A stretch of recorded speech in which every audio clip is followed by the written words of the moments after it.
Hey everyone, welcome to another episode of The Other Side of Addiction. I am your host, Al Richards, and we are here with our guest today, Candace Plattor. Candace, thank you so much for taking time out of your day to be with us today. It's a complete honor, so thank you.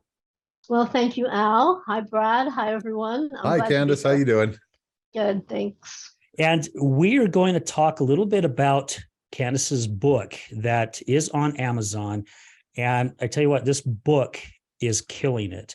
And it's called Loving an Addict, Loving Yourself. And we also want to touch base a little bit on how to love with boundaries, which I think is really going to be huge because this is something that I really had a hard time with. And watching Candace's TED Talks, I mean, it started bringing so many flashbacks to me. So I'm really excited for this show. And today, guys, I've got the skipper next to me. Is that what you want? That's my new name, the skipper. That's his new name. Yeah, when we were I'm guiding the ship. He is guiding the ship. He called me little buddy earlier. Somebody so has to. I'm going to be like, all right, I'm going to call you skipper. And so we've got the one and only Brad Neufeld, the owner of Resilience Talk Network. So Brad, thank you. Well, thank you, Al. Thanks for having me on here. I always enjoy. Absolutely. Yeah. Yeah. Brad and I, we have a good time on the shows. Yes. Yeah. And in the studio. Oh my gosh. So Candace, tell us a little bit more about yourself and we'll just go from there. And you're actually not even in the States. Is that correct? I'm in Canada. Okay. I'm in Vancouver, which is, one of the most, if not the most beautiful places in the world. And if those of you who are listening, if you haven't been to Vancouver, you might want to plan to come because it's awesome here. I would love to go to Vancouver. Matter of fact, we have interviewed, I would say, almost 4 to 5 people from Canada, and I think all around the Vancouver area. Yeah. Yeah. Wow. Yeah. And we're all really nice, eh? Hey. I love it. I thought that was more on the east side of Canada that you have the A. No, it's all through the country. It's all through. My mom and dad, they go to Yuma down south, and my dad just passed this past February, but him and my mom would go down to Yuma every year in the winter. They'd leave in October and come back in April. And when he was passing, we went down to Yuma, and they stay in a fifth wheel. And I got to meet some incredible people from Canada because there's a lot of Canadians that drive all the way down to Yuma. And a matter of fact, 2 of them stopped by and said hi to my mom on the way to Yuma, and they brought her some syrup because my mom just loves that syrup. Yeah. Yeah, it is delicious. Yeah, they just brought her a big bottle of it. Nice. Yeah, Blaine and Dolores. So guys, thank you. Yeah, it was an honor to meet you guys down in Yuma. It was kind of a bad situation, but it was still an honor to meet you guys. So again, Candace, tell us a little bit more about yourself.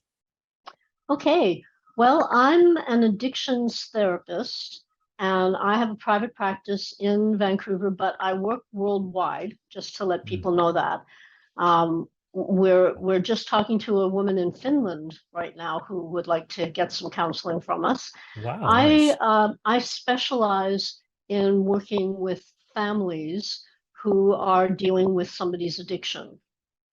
And, there's a lot of help out there for the addicts, but there's not a lot of help out there for the family members who love them. They don't know what to do.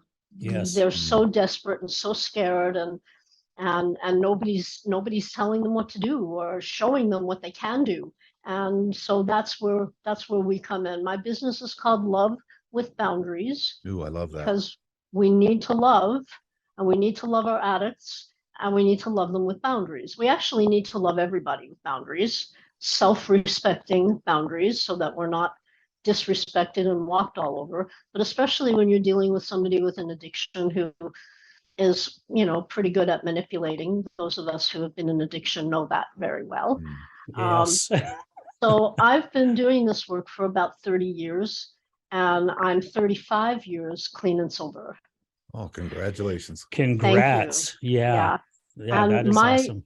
My addiction started because in the early 70s, I was I went out for lunch with a friend, and shortly after that became very, very, very ill with food poisoning kinds of symptoms.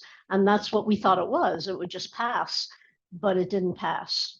It didn't get better for a very long time. So I was finally diagnosed with Crohn's disease. Most people know what that is now. It's an inflammatory bowel disease that's very painful and debilitating, a little shameful because you're talking about stuff that people don't want to talk about, you know, diarrhea, things like that. Yeah. And at that point, the doctors didn't know what to do for me because it was kind of like the new disease on the block. Like nobody really knew what it was. And the doctors were actually saying to me, it's all in your head. Why don't you just get over it? You know, stupid things for somebody to say. Just somebody, you know, they have this young woman in their office who's just full of pain and shame, and my life was just crumbling all around me, and it's all in my head, which it absolutely was not. So because they didn't really know what to do for me for a while, they just gave me all kinds of medication. And it turned out to be very addictive medication. At that time, in their defense, addiction wasn't on the radar the way it is, certainly the way it is now. Yeah. It wasn't really on the radar at all. I had no idea about addiction. So they gave me Valium. They gave me other benzodiazepines, but mostly Valium. They gave me a whole lot of opioids like codeine and Demerol and morphine and OxyContin. And, you know, I was a good girl, so I took my medication and I liked it. I liked the feeling of it. It helped with the pain. I liked being high. I smoked a lot of pot at that point too, because it took me away from everything that I was going through. My life was such a mess, and it just kind of took me away from that. So my body became addicted to it. Anybody's body would become addicted to it. And interestingly, it wasn't until later that I learned that benzos, Valium drugs, and opioids can very much counteract each other. And for some people, it's something they die from. Oh, wow. And so I'm, for a number of reasons, I'm, you know, kind of astonished that I'm still here, grateful that I'm still here, but, you know, I might not have been here simply because of that. Yeah. And nobody really knew about that at that point. So, so I had, without even knowing it, I had a 15-year opioid addiction. Holy cow. And it just got worse and worse. My life got worse and worse. Opioids, Valium, pot, all of those drugs are depressants in the human system. And so when you fast forward 15 years, I was so brutally depressed that I was suicidal. And I knew I had enough pills, and I knew I could time it. Sorry, guys, I just have a little bit of a throat thing today. No Totally worries. fine. Yeah. But you know, I knew I could take my life. I knew I could do it. Easy. Wow. Yeah. And so, you know, today I understand that I think it's part of human nature to go through the should I stay or should I go in so many different ways with so many different problems. Should I do this? Should I do this? Should I stay or should I go kind of thing. And my should I stay or should I go had to do with, do I live or do I die? Do I take my own life or do I learn how to live? So I started to kind of think about, fantasize taking these pills, and it just really scared me. I certainly had enough of them. Yeah. And so I, you know, this is nutshelling it a lot, but what I did was, instead of swallow the pills, I picked up the phone and I called the Vancouver Crisis Center. Wow. And whoever it was 35 years ago, whoever it was that answered the phone, I think that was the first person that saved my life. There were a few people along the way, but Yes. that person, I don't even remember if it was a male or a female, doesn't matter. They were so compassionate and gentle and respectful with me and heard my pain. And that's what I needed.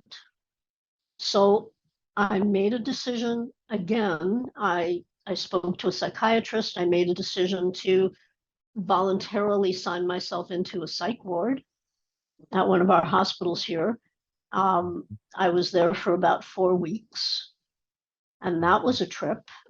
Yeah, I bet. I bet it was. But it Excuse was, me. yeah, it was what I really needed, because I wasn't sure what I was going to do to myself. You know, I had made the decision once not to swallow the pills, but I still had them.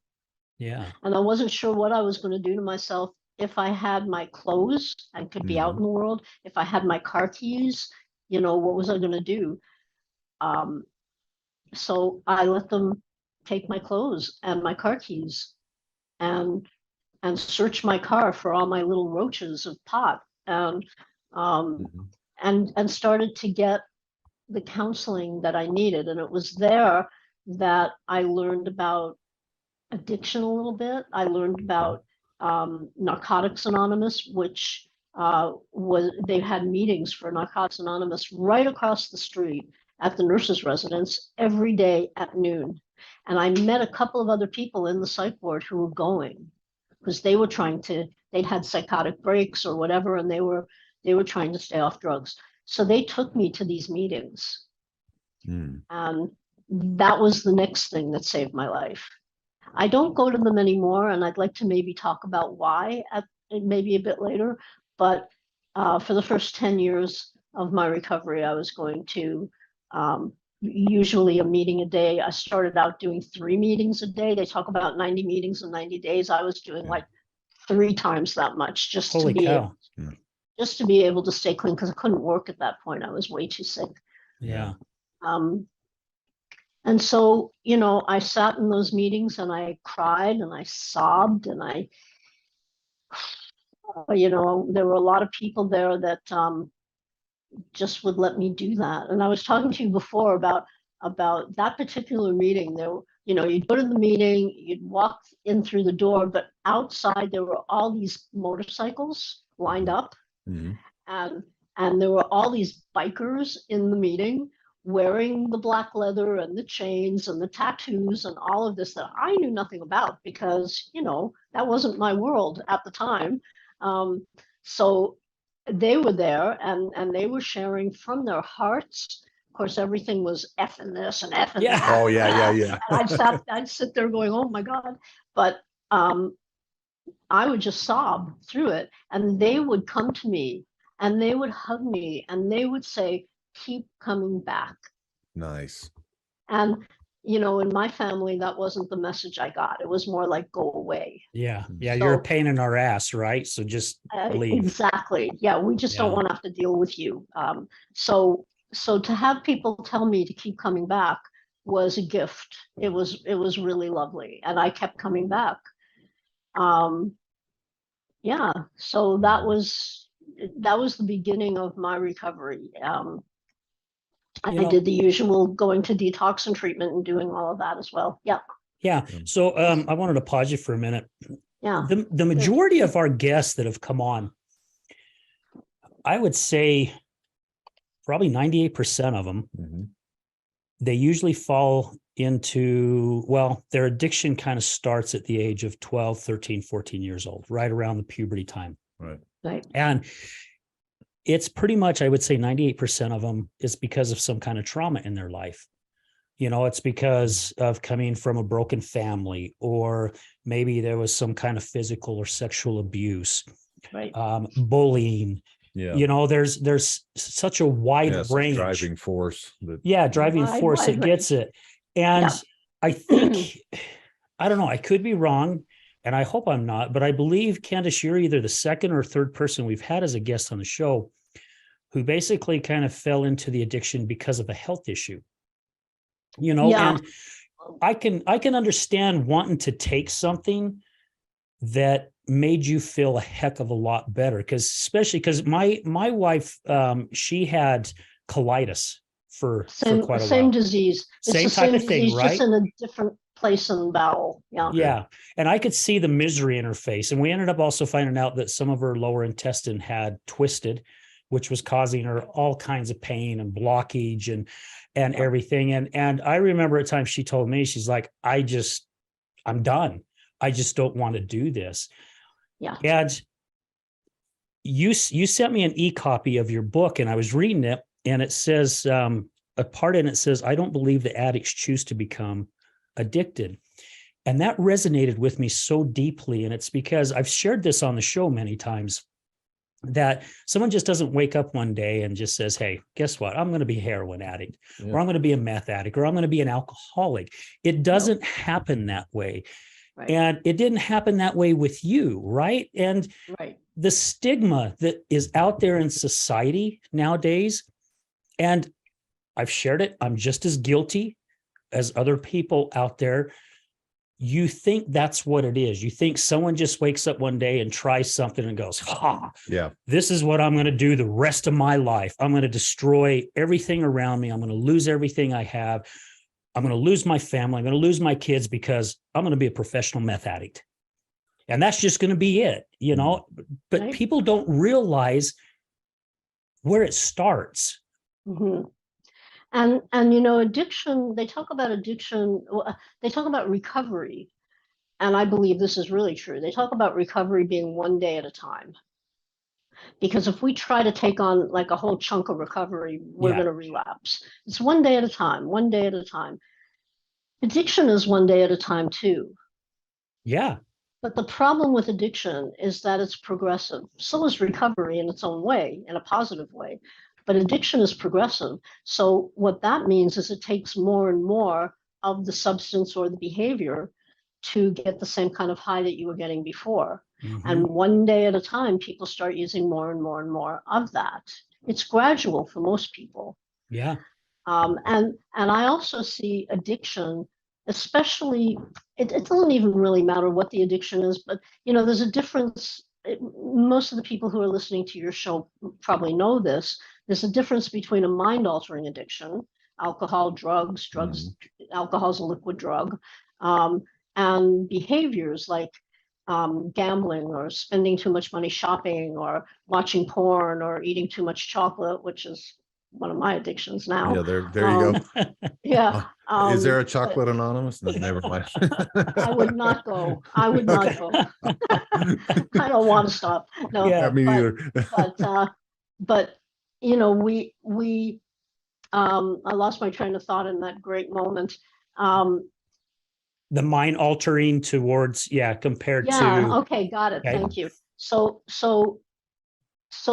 addiction, no matter what it is that you're doing, is actually a form of self-care.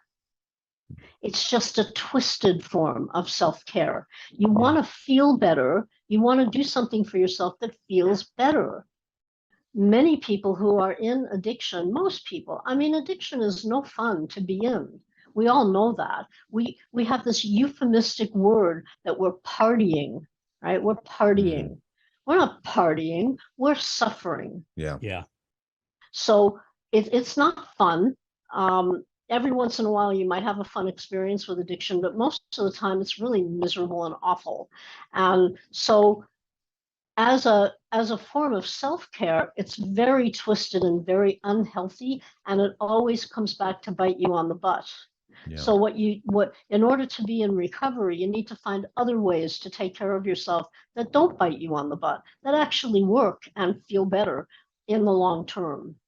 So, but yeah, people who are addicts, they didn't start out as addicts. I didn't start out as I mean, you know, but it's interesting that you say that, Al, because I grew up in a family that finally did break. My father finally left, and it was a miserable family to grow up in, with a lot of narcissism and self-absorption on the part of the parents. I wasn't sexually abused, I wasn't physically abused, but I was verbally and emotionally abused my whole life. Didn't have any kind of concept of myself in any kind of positive way. And I was addicted to sugar, and I would say people pleasing for, my whole life until I finally healed that. Yeah. This can be healed if you're a people pleaser out there or a sugar addict. We can heal it. But That's good. It is. yeah, it is. So, but it's about, this is the other thing that there are a couple of things that I'm hoping to be able to touch on. Addiction, when you look at addiction, it really isn't about the addiction. It's not really about the addiction that we choose to use. It's about what's underneath the addiction. It's about the pain that gets us into the addiction. Yeah. And until we can get there, like, I know it matters, sort of, but I don't care how much a person drinks, and I don't care what they're putting in their arm. And when I do my counseling with clients, that's not what we talk about. We get underneath it to find out what makes you need to do this. Yeah. What makes you need to hide from life? Yeah. And and I have to agree with you, Candace, because there came a time where the courts was really getting tired of my wife coming through, because of her alcoholism and getting arrested. And I don't know how many times I called the cops on her, and, coming home to her being just completely shit-faced and causing issues.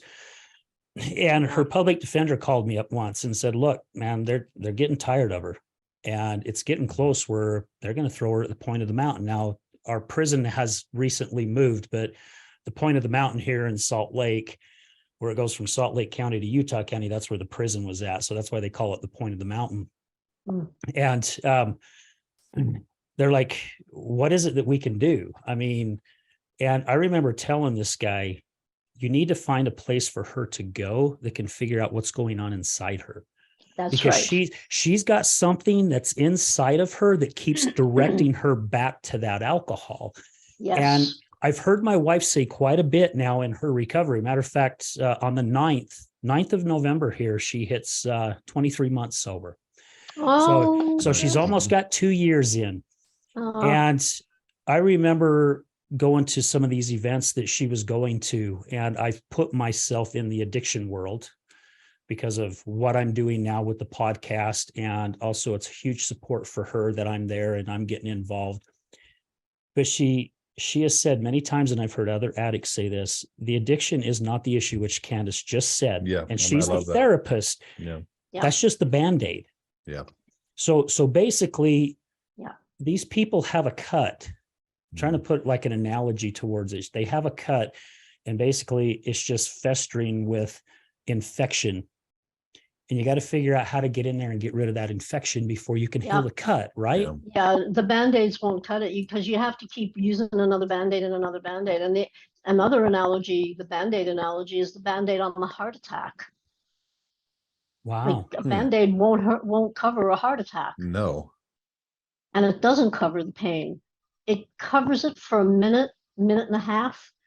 And then addicts they might feel really good for a second, and then they feel total shame. When we're in active addiction, we know that our lives are a mess. There's no question that we know that our lives are a mess. Our families know it, people around us know it, but we know it too. Yeah. We look around us and we see maybe people the same age who are married and have children and have working a job, and we're not doing that. We're using drugs every day. We're sleeping until at least noon, and our lives are a mess. There's a choice point that happens for addicts, and this is something I really wanted to talk about, is choice in addiction. Because there's a choice point that we reach when we really know and understand and feel that our lives are just, we don't really want to be living this way anymore. Yeah. That's when we make the decision. Again, it's, do I stay or do I go? Do I stay in active addiction? Or do I move into some kind of an active recovery? Do I reach out for help? There are so many people that can help you if you want to reach out for help. We're here for you.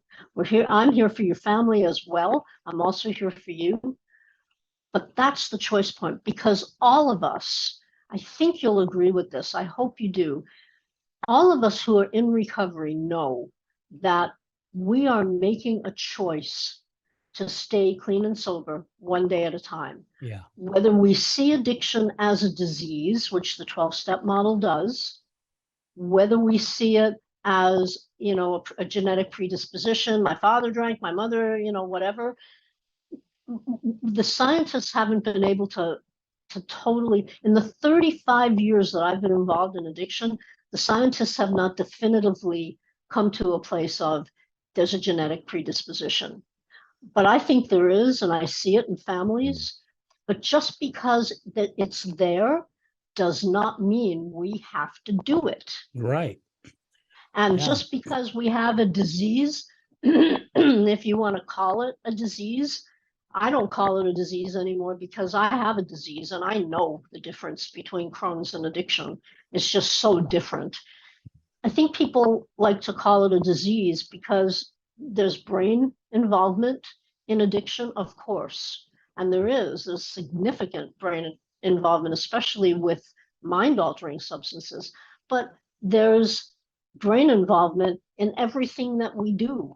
Yeah. Everything we do, because that's how we're wired. That doesn't mean that it translates into being a disease.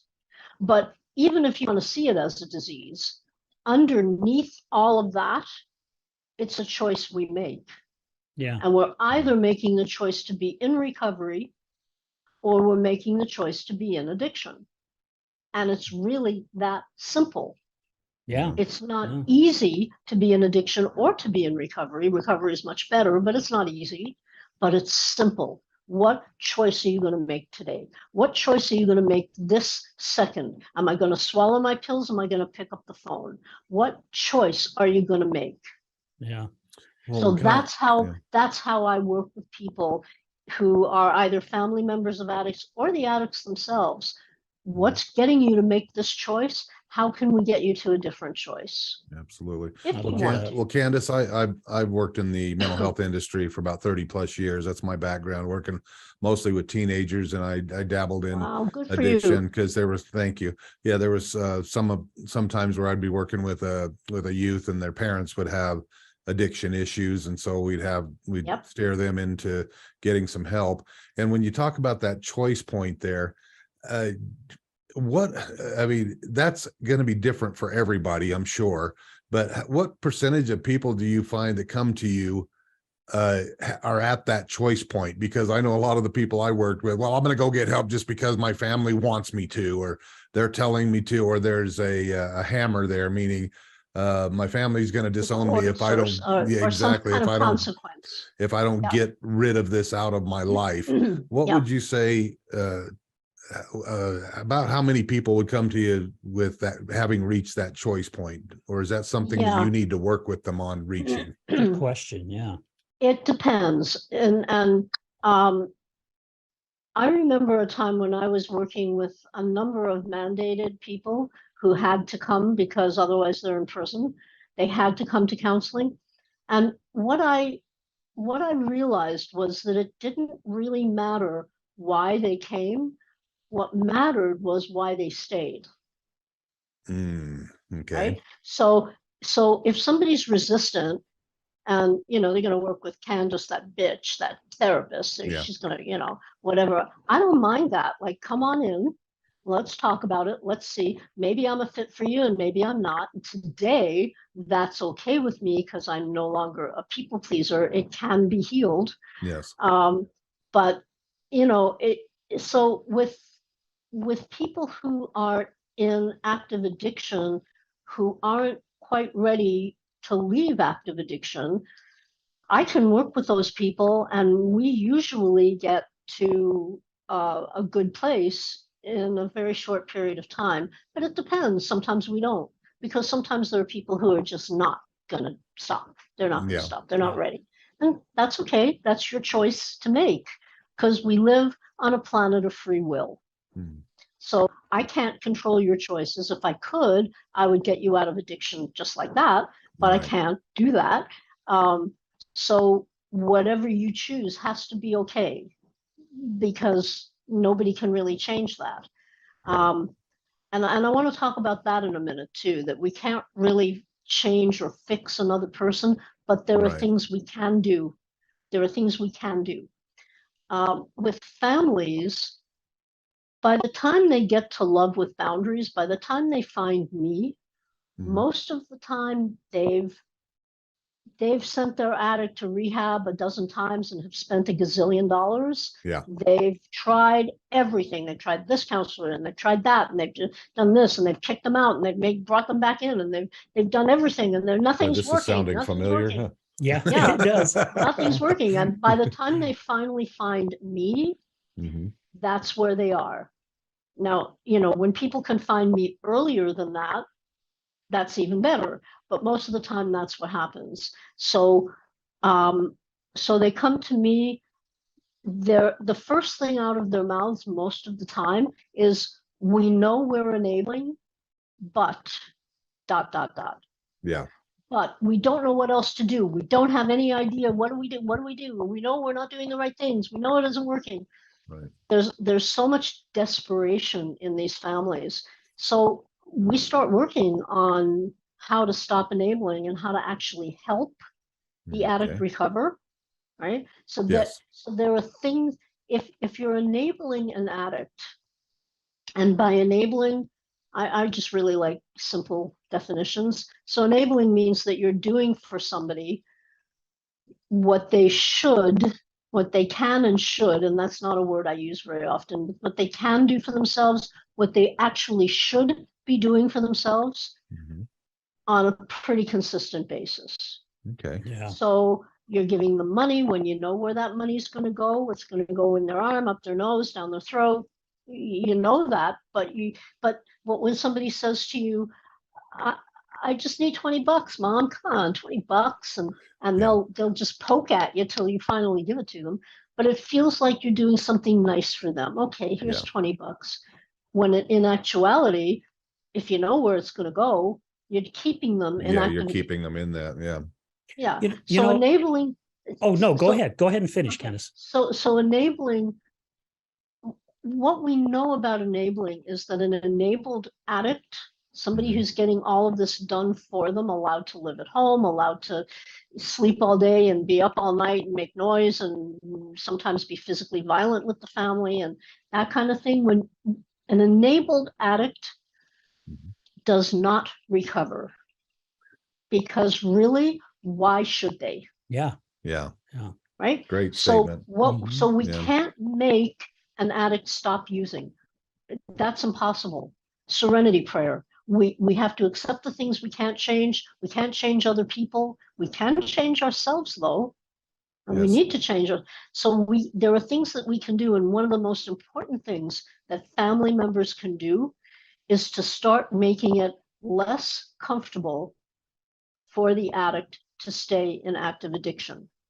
And this is what I talk about in my TED Talk that you mentioned, Al, because if we don't do that, if we make it comfortable for the addict and cushy for the addict, then we are basically loving the addict to death. Yeah. Wow. And we need to love that our addicts to life. My spine. Yeah. Jeez. Yeah. Yeah. We have to stop loving addicts to death. We need to be able to do what's right for them, like not give them the $20, even when it's uncomfortable for us. Yeah. Well, and how would you advise families in that case? Because anyway, I've heard all kinds of theories over the years, and I know it's different with everybody, and that's why you as a professional need to assess that. What's the best thing to do? But I've heard it. Don't give them money, give them food. Don't give them money, give them, or should it just be the one I heard the most, Brad, was tough love. Tough love. So many people told me tough love. And what's crazy is only one person told me that who had a daughter who was battling addiction. Okay. No one else that told me that wasn't in that realm. Yeah. And to me, now that I understand things a lot more, Candace, it's like me trying to be my wife's therapist to get her to stop drinking when I know nothing about addiction. Yeah, it's not a good idea. And it's, Yeah. well, I She's tried not it. gonna I like tried that. it for years. I tried it for years and didn't get anywhere, but I Yeah, kept he refers trying. to that. Yeah. Now, it's even like people who don't know what it's like even living with someone, whether it's your child or a spouse Mhm. who's battling addiction. Yep. They're trying to be your therapist as well. And they're doing it with a good heart. They're not doing it to be mean or good intent behind it. there's good intent behind it. They're doing their best to help you. But again, Yeah. how can we help other people when we can't even help ourselves, right? Because that's the whole thing with families, is that the families need to start helping themselves first. yes, There's a yes. self-care piece in there that I want to talk about tough love when we finish with this one, but there's a self-care piece for the loved ones. The loved ones are often people with codependency issues, and that's a buzzword. Codependency is when you put somebody else's needs ahead of your own. Yeah. On a pretty consistent basis. And people do that. People pleasing and codependency is basically the same thing. And people are people pleasers, not so much because they want to please the other person. They are people pleasers because they don't want the other person to get mad at them. Yes. Okay. Yep. It's a self-protection, right? Mhm. So I don't know how to deal with conflict. I hate conflict. I don't want any conflict. So if I can't deal with conflict, then I'm going to say yes a whole lot. Yeah. When I really don't mean yes. But if I say no, I'm afraid of the conflict. I'm afraid you're going to get mad at me, and I'm afraid you're going to, disappoint, frustrated with me and all that stuff. And so I teach people, family members, how to deal with somebody else's anger. Because once we learn that, if we learn how to effectively, respectfully deal with somebody else's anger, frustration, disappointment in us, Mhm. then we are free to be who we really are. Amen. And That's such a huge tool. Isn't that the gift we can give ourselves more than anything? So, Yep. so it's Totally it's agree. but people who are people pleasers, they really want to help. They just want to help, and bless their hearts, they do want to help, and we need them to help, but we need them to do it in a healthy way. Yeah. In the right way. So if you're on the airplane, everybody knows the story. Yep. And the flight Yeah. attendant comes on. The masks are going to drop down if we hit turbulence, if we hit conflict in the sky. The masks are going to drop down. They always tell you to put your own mask on first, but people pleasers are going to think, oh, that's selfish. I can't put Yeah. my own mask on first. Yep. If you don't put your own mask on first, even if you're with somebody who's sick or old or a baby, if you don't put your own mask on first, you try to put their mask on, you're going to be lying on the floor of the plane dying. Yeah. Yeah. Yeah. So we have to take care of ourselves before we can try to take care of somebody else. And if I can just say something about tough love, because sometimes people read my book or hear what I'm saying and they think, oh, that's tough love. And I've had people say, oh, I don't like tough love. Tough love. Yeah. Tough love has gotten a really bad rap over the years. Mhm. Tough love is love. And sometimes it's the most loving thing you can do for somebody, to have the boundaries and to set the consequences that mean something to the addict so that they can come out of active addiction. You don't want them to stay there. Yeah. Mm. And it's not, Candace, and correct me if I'm wrong, it's not the tough love as yelling and screaming. Right? That's what most people see. Because that's what I did. That's what I thought tough love was. I thought it was the yelling and the screaming. And I've said many times, my wife was already full of daggers, and hell, I threw a shitload more at her. Because to me, that's what tough love was. It took me. But that's what you thought you should do. Yeah. And you were trying to help her. It's not that you didn't, you weren't trying to hurt her. You were trying to help her, but it wasn't helpful. And so when people are doing things that aren't helpful, here's the message of tough love, as far as I'm concerned. And again, I talk about this in the TEDx talk, if anybody wants to look that up, that, you say to the addict in your life, at a time when you can do this from really a place of love and not from that place of frustration, but from a place of love. I love you. We love you. We love you so much. We know we've been doing some of the wrong things. We're sorry about that. We're starting to learn what we need to do to really help you. We don't want to see you in active addiction because it's terrible for you, and it tears our heart out to watch you do this. And we love you so much that we're getting some help to be able to help you. And sometimes that love is going to look like no. Yeah. So things are going to start to change, but it's not because we don't love you. It's not a punishment. It's because we love you so much and we don't want this life for you. We can't make you do it. We can't make you do anything, but things are going to be changing. It's because we love you. Yeah. That's I tough love. Totally. It almost goes back to, I'm going to say this before we stop for a quick commercial break, because I know we only have so much more time here with Candace. It's almost kind of like being a little kid in a way, if you think about it, because there are kids who will literally go out there and do everything they can to irritate or get themselves in trouble just to try to get that attention back from their parents. And to get that structure and to get those boundaries. Right. Yeah. And so if they're not doing it. When addicts are acting like 4-year-olds, that's exactly what they're asking you for. Yeah. Sometimes I've had, if I can just show my book here again. Yeah, please do. Please. I've had people read my book and tell me that it's one of the best parenting books they've ever read. Nice. I didn't write it for that reason, but that's pretty cool, because we need to love with boundaries. Yeah. So the book is Loving an Addict, Loving Yourself. It's the top 10 survival tips for loving someone with an addiction. Nice. And there are case studies and strategies and all kinds of ideas for you to use that you can start implementing right away. It's a family-friendly book, but just a warning, don't give it to your addict to read this. I didn't write this book for the addict. I wrote it for you as the family. Which is perfect for the show. Yep. Addicts hate my book. They hate my book. I can see why. I can too. Yeah. I can too. So don't give it to them. They'll just get mad at you. Yeah. Okay. And you don't want that. Good advice. Yeah.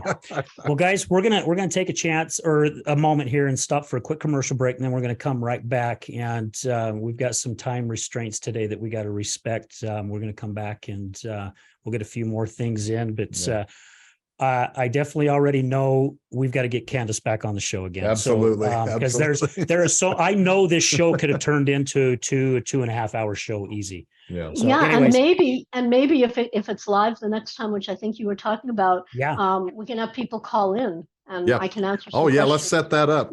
We'll go do ahead. it. You want to tell the audience about this? Is what we're doing with Al's show here on the other side of addiction here at the Resilience Talk Network. We're going to be doing a weekly show where people can call in or type in a message. We're going to be bringing a series of experts in to help. So anyway, we're excited to get this all started. So Great. Yeah. All right, guys, stay with us. We're going to be right back. Have you ever been in a car accident? Do you know what to do after being in a car accident? Are the insurance companies going to take care of you?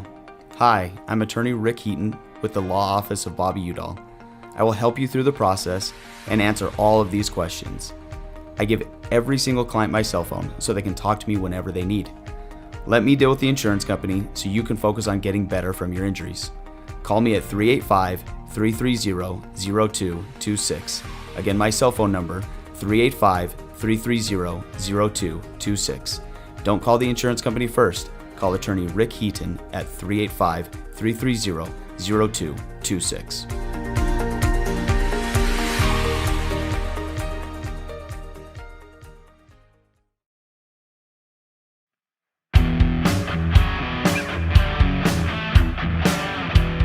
hello, my friends. This is Brad Neufeld, and I want to thank you for tuning in to the Resilience Talk Network. You can listen to my show, Resilience, every morning, Monday through Friday at 8 a.m. Mountain Standard Time. On my show, we will be discussing what it takes for you to overcome the day-to-day challenges that all of us face in life, as well as some of the devastating ones that may lead us to feelings of hopelessness and despair. It's my goal to provide you with the tools and skills that you need to overcome anything that is thrown your way. To find out more about my show, visit our website at www.resiliencetalk.com. That's www.resiliencetalk.com. And as always, until we meet again, go for everything that you want in life and make it happen.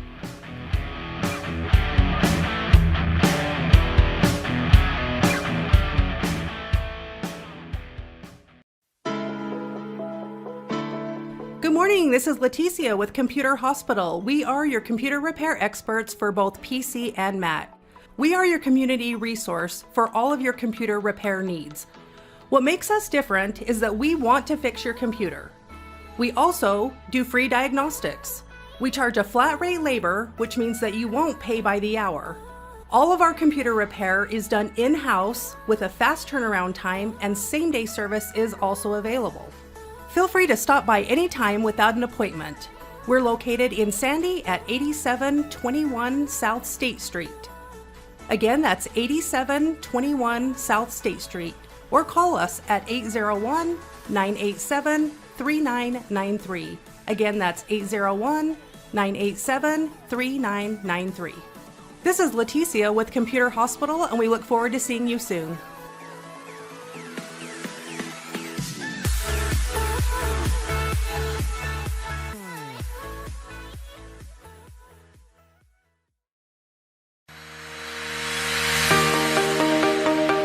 Hello there, this is Brad Neufeld with the Resilience Talk Network, and I would like to introduce to you Taffytown, one of our newest sponsors. Let me introduce you to Derek. Hi, I'm Derek from Taffytown. We're proud sponsors of the Other Side of Addiction podcast. Taffytown is a family-owned and operated business still operating in the Salt Lake City area for over 100 years. We manufacture some of America's best saltwater taffy. What makes Taffytown stand out from all of the others? We have a unique recipe, a whip-style recipe that incorporates egg whites, evaporated milk, real sea salt. It's a unique product that is flavorful, melts in your mouth, and the best part is we probably have a flavor for anyone's liking, a flavor for any reason, for any season. We have unique flavors like chicken and waffles, maple bacon, frosted cupcake. New this year was a pineapple ghost pepper flavor. That's awesome. Where can people find out more about Taffytown and all of its products? You can check all of this stuff out. All of our products are available for sale on taffytown.com.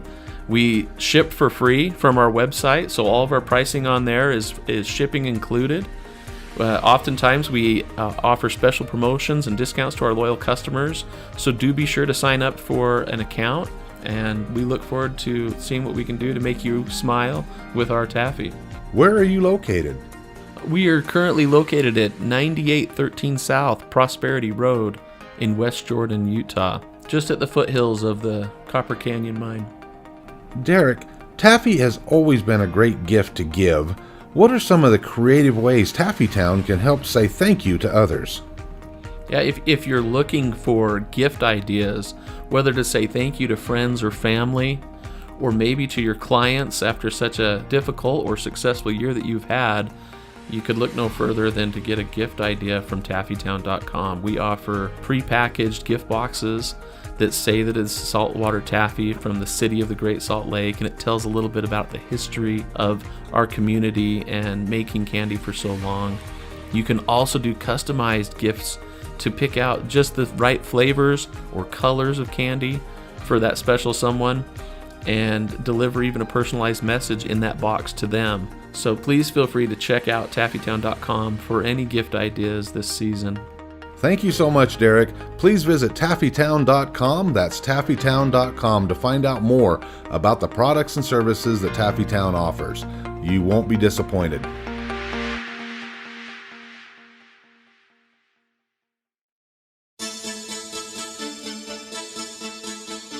Do you know someone who's gambling with death due to an addiction? Do you know someone whose life is being turned upside down due to a loved one that's battling with addiction? Hi, I'm Al Richards. I am the host of the Other Side of Addiction podcast. I started the podcast due to my wife's battle with alcohol. Let's just say I became addicted to her addiction. Our podcast is helping people understand a little more about those who have battled addiction and those who are hurting from their addiction. Through raw vulnerability, we share stories that help uncover the root causes of addiction. Shame felt on both sides, matter of the conscious and subconscious mind, continued beliefs, and often confusing paths of recovery. We collaborate with real people and their stories, as well as licensed professionals, to help our audience gain a better understanding of addiction. You can find us on Resilience Talk Network. You can also find us on Facebook at Mr. Al Richards. That's Facebook at Mr. Al Richards. You can also find us on YouTube. Just look up the Other Side of Addiction podcast.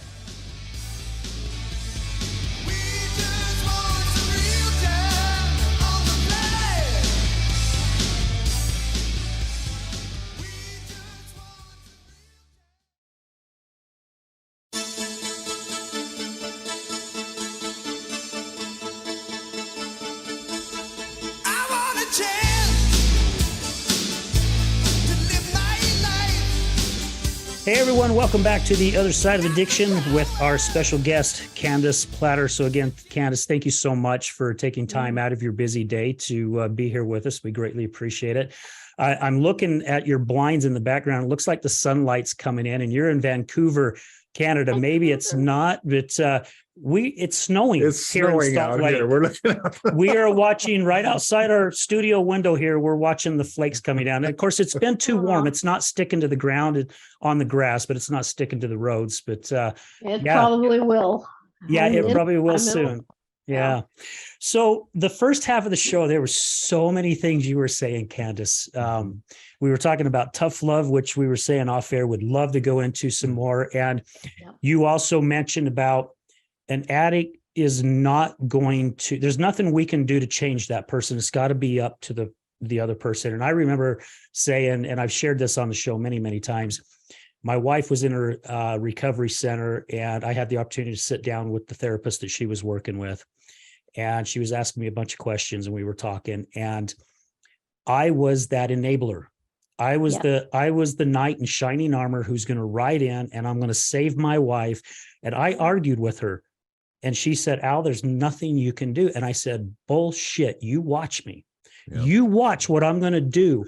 And I tried for 7 years, Candace, 7 years. It never went anywhere. But you were trying the wrong things. That's exactly the right. Because there are things you can do, but nobody was telling you what they are. Yeah. Yeah. So what you can't do is change her. Only she can change her. But you can do some things that would make her come around to that faster. And that's what I love about what you are doing, because you said at the start of the show, there's all kinds of places for the addict to go to get help. This Salt Lake Valley is covered, and more are popping up every single month. It seems like this place is covered with recovery centers. Yeah, we have more than any other state in the United States. Yeah, they're everywhere. Now, I'm sure I'd like to talk about that. Yeah. Okay. But keep going. And I'm sure there's Al-Anon in Canada. There's Al-Anon here. And it wasn't a fit for me. I went to 3 meetings. I threw my hands up, said, I'm not stepping foot in another meeting. Yeah. There was nowhere else for me to go. Right. Nowhere else. Now I know that there are a lot of social media sites from people all over the world that get on, who are on the addiction side and the non-addiction side, where they can go in and talk about their frustrations or ask questions. And it took me going to a class that had nothing to do with addiction. It had to do with some self-help. And I started putting 2 to 2 together. I'm going, why can I not use this? Why can I not start using this in a different direction? And the very last little bit of my wife's addiction, again, I really, probably for the second or third time, I really thought I was going to lose her this time. I really thought that Yeah. I would be putting her in the ground very, very shortly. And when she came out of it, I had totally shifted my whole outlook on this addiction thing. And I was in shock, Candace, that, I don't know, 3-4 weeks into it, she came up to me and she goes, "Babe, you have changed." And I said, "What do you mean you've changed?" "I've changed." She goes, "No, you've changed." And I'm like, no, I'm still the same guy. And she goes, "No." She goes, "It's almost like you're getting on with your life without me." And I know our listeners who's watched a lot of our shows, I've said this many times, and I say it all the time because I feel it's very important to say. And she was completely right. I had totally shifted my whole outlook going, I put up my hands. I gave in. I said, "You know what? There is nothing I can do. My life is miserable." I thought about committing suicide in 2019 because I could not handle coming home to what I was coming home to on a daily basis. I shifted my life. I shifted my way of thinking, and I'll be damned if her life didn't shift as well. Exactly. It's crazy. Yeah, it's crazy, but it's absolutely what happens. It's absolutely true. Because when you shine the spotlight on the addict over and over and over, that's not helpful to the addict, and that's not helpful to you. And if you do what you can do, and the addict decides not to change, it's horrible for you. There's grief involved, there's fear and all kinds of emotions involved in that. But if they aren't going to, then you need to live your best life. Yeah. Because you're still here. Yeah. And usually what happens is that as the loved ones make that determination, when they finally get to that place, and it's a hard place to get to, but when they finally get there, the addict sits up and takes notice, like your wife did, and says, "Wait a minute, where are you? Come back here. Wait a minute. What about me?" Yeah. But really, it's helpful to the person with the addiction. So they kind of say, "Thank you for finally not enabling me anymore." Yeah. Yeah. And that's exactly what happens. This is tough love. It's a great thing. It is. Love. It is. And it's that different type of tough love. Like there is the two. I was doing it the wrong way. Yeah. Once I started learning, and there is an outfit here in Salt Lake Valley called Craft. Yeah, I know Craft. And it's ran from USARA here, where my wife is actually working on trying to get a job there. She just she just passed her test last week. She is now a certified peer support specialist. Way to go, Janan. Yeah. So how happy I am for her. That's so great. It is really great. That's awesome. And I went through this class that they did, and they give you a book, and it's all free. They bring over the material, and it's kind of crazy because as you're going through the book, they're like, "Here's the scenario." And a lot of the scenarios that are in these books, in each chapter, I'm going, "Holy shit, they wrote this book about me." Yeah. This is exactly what happened in my life. So did I. I wrote my book for you too. Yeah. And then what they did is they're like, "Okay, I'm sure this is how you handled it." And I'm going, "Oh, spot on. That's exactly what I did." Yeah. Well, then the next week, you go into the next part of that chapter. And it's like, would it be better if you went this direction? Right. And I've shared this a few times.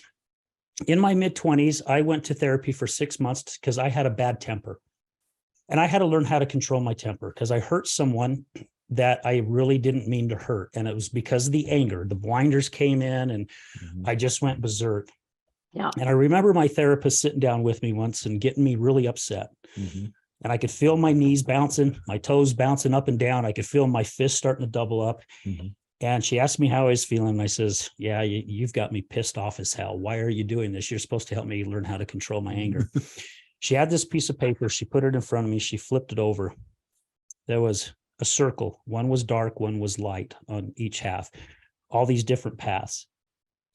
I was pointing my finger to the dark side. That's how I was feeling. We touched base on it the first half of the show about choice. Choice for the addict, choice for us on the other side of the addiction as well. Right. When I told her I was pointing at the dark side, she goes, "Well, how come you didn't choose this side?" as simple as you even said it is. It's so simple, but yet it's so hard. Mhm. I could have It's made not that easy. choice to go the different direction, but my choice was to stay here. I Yeah. didn't like being there.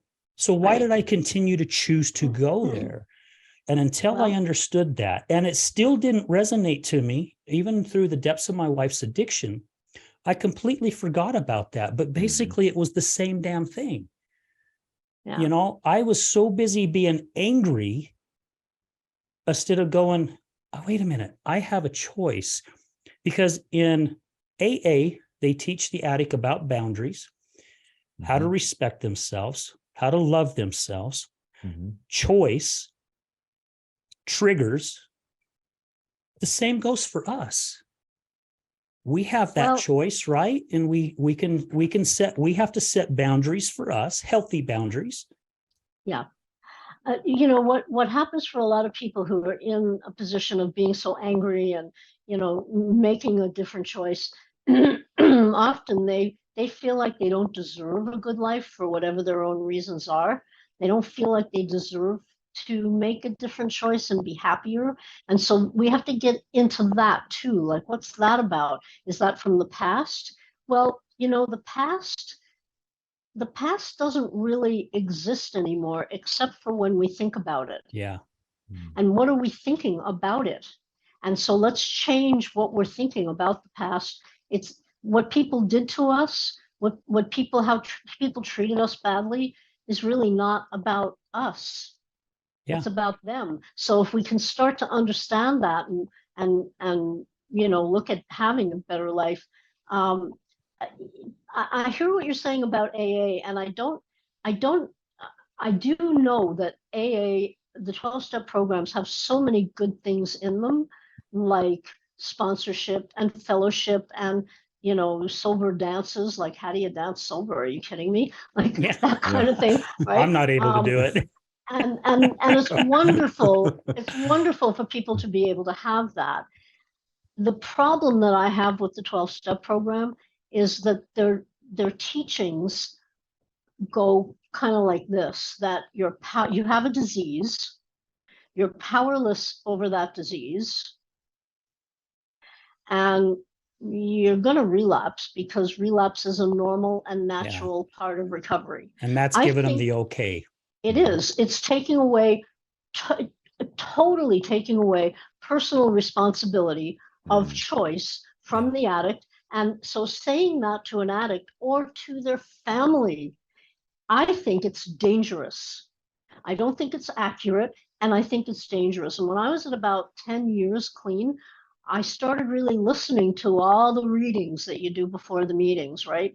And I'm powerless. Okay, this is a disease. Well, it's not quite like Crohn's or cancer or diabetes or even the common cold. You know, I don't have a choice over those things. I do have a choice over whether I continue to use addiction. So I have a disease. I'm powerless over it. But wait a minute, I'm 10 years clean. I make that choice every day and I'm 10 years clean, right? And I'm going to relapse because it's a normal and natural part of recovery. I never have relapsed. And I've had many occasions medically, which I can talk about maybe in our other show, but I've had occasions to relapse and everybody would have understood. Oh yeah, because they tell you it's okay, right? Yeah. Well, and also it was medical. Yeah. I was in pain. I had surgery. It was, you know, and I chose not to do that. But so I think we have to be careful in what we're looking at. We need to be careful. We need to be looking at what things are really being said here. And when you talk about all of the rehabs that are popping up, if they're teaching people that they have a disease that they're powerless over and they're going to relapse, the danger in that is, and they're looking at recidivism too, because it gets people back into the door. So they're looking at dependency on their program instead of let's really get underneath what's happening for you. Let's get to the bottom of it so that you can go out there, live a fantastic life, and never come back here. Right. Yeah, we have an outfit here called the Other Side Academy. downtown Salt Lake. The gentleman who is the executive director spent, I believe, 8 years at Delancey Street, which is in California. That's how this whole Other Side Academy is based off of, that same type of principle. It used to be a 2-year program. Now it's 2.5. They have gotten it to where they are not insured. Everybody that goes there can go for free. No insurance base, not state funded or anything like that. They create their own money by having thrift stores, construction outfit, a moving company. And people learn a trade, and we've got stuff like that here too. And Dave DeRocher said that when we interviewed him. Yeah. He says, we are setting our loved ones up when they say you will relapse. Because he doesn't agree with it either. He just like you, Candace, he doesn't agree with it. He goes, we're setting them up for failure, because if they have a bad day, we're loving them to death. Loving them to death. Yeah. So it's crazy. Gosh, we've got like 5 minutes left. And again, we're definitely going to have you back on, Candace, because there is so much more that I think we could definitely talk about. And I'd love to definitely have you come back on to where we can ask some people when we do our live show, say, hey, if you got some questions for Candace, man, get them in here. Because I think we could probably do a couple shows. Oh, absolutely. Out of this. Absolutely. Yeah. Where can we get a hold of you too? I mean, how can people find out about you? Yeah, definitely. Thank you. Yeah. So the web, it is a love site. Yes. It's a website called lovewithboundaries.com. So lovewithboundaries.com. .com. And what we do at Love with Boundaries is we offer a free, and it's really free, no strings attached at all, a free 30-minute consultation with one of our staff. And we hear more about what's going on for you. We tell you how we work, and if it's a fit, then we move forward and we start really getting into the work. If it's not a fit, that's absolutely okay. If you would like to have a free 30-minute consultation with us, just go on the website. You'll see a link for a questionnaire. It's pretty short. We don't ask you for your whole life, but we need to know a little bit about you. Fill out the questionnaire, and we will get back to you right away, because we know that addiction doesn't wait. And if you're filling out the questionnaire, you need help now. So we're going to get back in touch with you to set up this 30-minute consultation. And then we see where we go from there. But we'll explain everything and how we work and what we can do to help you. And we have clients all over the world. That's something else. I'm glad you pointed that out again. We have them. Hopefully we'll have one in Finland, which is the first time ever for that. But we've got clients in the US and Canada. We've got clients in England, Australia, New Zealand, places like that. If you can speak English and you have Zoom, we can work with you. Nice. And so if you're listening to us today, or you know somebody else that's somewhere else in the world that needs some help, we're waiting for you. We want to help you. This is what we do. We are a specialized group of therapists that will help you turn your family around and kind of kick addiction to the curb. It can be done. Awesome. I love it. I love it. Candace, again, thank you. Thank you so much. Yes, thank you. This has been for all the information and finding time. I know you and I kind of was emailing back and forth for a bit, trying to find a time, and we were able to fit you in on a Wednesday here. And I'm just so grateful, grateful that you were able to be with us and share this information. And we are going to be in touch, because I definitely want to have you back on the show, maybe even a couple more, because this information needs to be shared. Absolutely. And it needs to be heard, because I know there are people out there who have been on the other side, or who are on the other side, like myself, that they don't know where to go. And there are some good programs like Craft. They are helping a lot of people. But also, again, it goes back to like rehabs. Yeah. Sometimes a certain rehab isn't a fit for a certain person, but another one may be. So it's great to have these different types of places that we can send people to. Yeah. So, Yeah. Well, thank you. I've really enjoyed meeting both of you. And we've included your link to Amazon to your book here in the show notes down below us here. Great. So yeah, so Great. people click on that and get Candace's book for sure. Yeah, absolutely. I think, if there are loved ones listening, you're going to see yourselves on a lot of the pages in the book. Awesome.